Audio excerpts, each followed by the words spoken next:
Folks, we're not done yet. We got one more, and he's a strong one. He's been bottling this up for a week, 2, 3, who knows how many. A year, a whole year now. You don't need this for anything. I'm giving you things you don't need. Please welcome Simon up to the mic, everybody. Hey, everybody. I'm closing the show tonight. Yep. Yay. Shut it down. All right, I have words, I don't have music. So these words I wrote over a long time, apparently.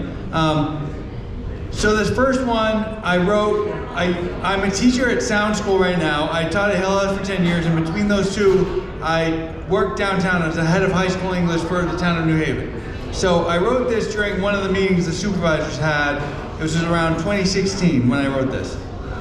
This one is called Fine Lines and Gray Areas. Fine lines and gray areas. Black and white be damned.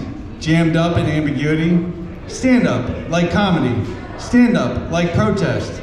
It seems everyone is afraid of the unknown, except on Escher's stairs, confronted with eternity, sketched out in dark graphite, lightly pressed on thin white paper, with a delicate hand, in varying shades, under varying pressures, following varying arcs of constant movements as we all walk, fine lines to nowhere, and fall awkwardly into gray areas without meaning.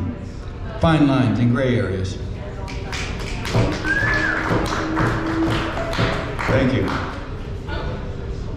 So I don't know how much of a story I should tell about this one. This one's called Makes Me Think About Squid. So me and a friend, we were actually in a bar downtown New Haven, the Owl's Nest. I don't know if you guys know it, it's a cigar shop. We were sitting there and we came up with an idea to write down titles for poems.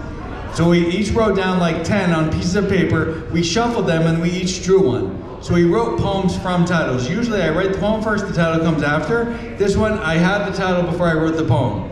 I think my friend wrote this title down and I wrote the poem for it. It was luck of the draw, I guess. It's called Makes Me Think About Squid. And this is for Nick, because he read it already. Makes me think about Squid, or at least Hokkaido, 1986. We were in port for only 3 days, maybe 4. It's hard to remember at this point, and we were hitting the town. Recollections, as I said, are a little fuzzy regarding the specifics, but it must have been winter. I recall being pushed into a snowbank that was past waist deep by one of the enlisted guys, Frank or Chuck, again, specifics.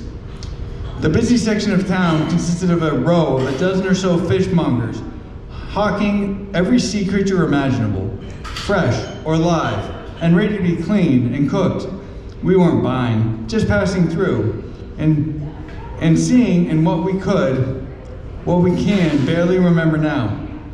It was either Chuck or Frank who found novelty in plucking eyeballs from prawns and popping them between front teeth, lips apart, to bear the gruesome spectacle of tiny explosions.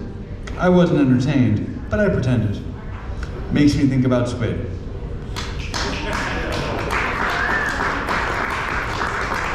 Too weird? Okay. How long do I have? Maybe 2 minutes? All right. This one's called Telling Tales. So I wrote this one like 2020, 2021, and it's based on a Demi Lovato song. This goes to Nick as well because we were talking about how like poems echo through time. So this is based on Demi Lovato lyrics. Telling tales. I've told 1,000 stories. I've told 1,000 lies. It doesn't matter whether you laugh or if you cry. We barely hide our worries from others' gazing eyes. It never snows anymore, not here in lower New England at least. Every winter grows more placid with itself. We grow less. I've told 1,000 stories, I've told 1,000 lies. The leaves still fall as they mutate and dance. Like before, years of drought plague them. The colors grow tighter. The colors still grow lighter, despite the struggle. I've told 1,000 stories, I've told 1,000 lies. I, myself, I just struggle without the color change. How will my surface change in my final hours? Telling tales.